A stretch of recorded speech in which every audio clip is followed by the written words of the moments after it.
మనం ఏ మతంలో ఉన్నా ఒక్కటేనని, అవన్నీ మనల్ని ఒకే గమ్యానికి అంటే దేవుని దగ్గరికి చేర్చే వేరువేరు దారులని చాలామంది ప్రజలు నమ్ముతారు. అయితే అది నిజమేనా? దేవుడు అన్ని రకాల ఆరాధనలను అంగీకరిస్తాడా? ఆరాధనకు సంబంధించి 2 దారులు ఉన్నాయని బైబిలే చెప్తుంది. ఒకటి విశాలంగా ఉన్న దారి, దానిలో చాలామంది ఉంటారు. మరొకటి ఇరుకు దారి, దాన్ని కొంతమందే కనుక్కుంటారు. ఇరుకు దారి మాత్రమే దేవుడు అంగీకరించే ఆరాధనను సూచిస్తుంది. ఆ దారి జీవానికి, దేవుని ఆశీర్వాదాలకు నడిపిస్తుంది. మనం సరైన దారిలో వెళ్తున్నామని ఎలా చెప్పగలం? మీరు దారి తప్పిపోయారని ఊహించుకోండి. మీరు ఎటు వెళ్లాలో తెలుసుకోవడానికి కొంతమందిని ఆపి అడిగారు. ఒకరు తూర్పు వైపుకు వెళ్ళమని చెప్పారు, ఇంకొకరు పడమర వైపుకి వెళ్ళమని చెప్పారు. చివరికి ఇంకొకరు ఒక మ్యాప్ చూపించి నిజానికి మీరు వెళ్లాల్సిన చోటు ఉత్తరం వైపు ఉందని చూపిస్తారు. ఎవరు చెప్పింది మీరు నమ్ముతారు? బైబిలు ఆ మ్యాప్ లాంటిది. దేవుని ఆశీర్వాదాలు పొందటానికి మనకు సహాయం చేస్తుంది.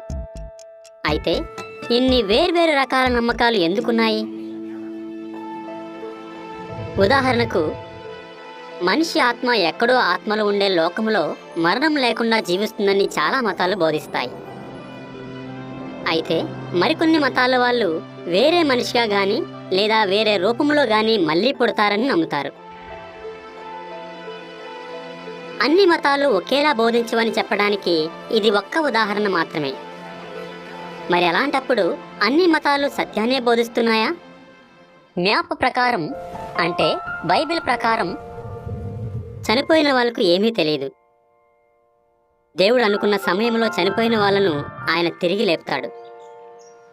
అప్పుడు నీతిమంతులు భూమి మీద నిరంతరం జీవిస్తారు. ఈ విషయం గురించి బైబిల్ స్పష్టంగా చెప్తున్నప్పుడు మిగతా విషయాల సంగతి ఏమిటి? అంటే మన ప్రవర్తన లాంటి విషయాల్లో ఏం చెబుతుంది? మనం ఏదో ఒక మతానికి చెంది ఉండవచ్చు, కానీ మన ప్రవర్తన దేవుణ్ణి బాధ పెడితే మనం చేసే ఆరాధన వ్యర్థమవుతుంది.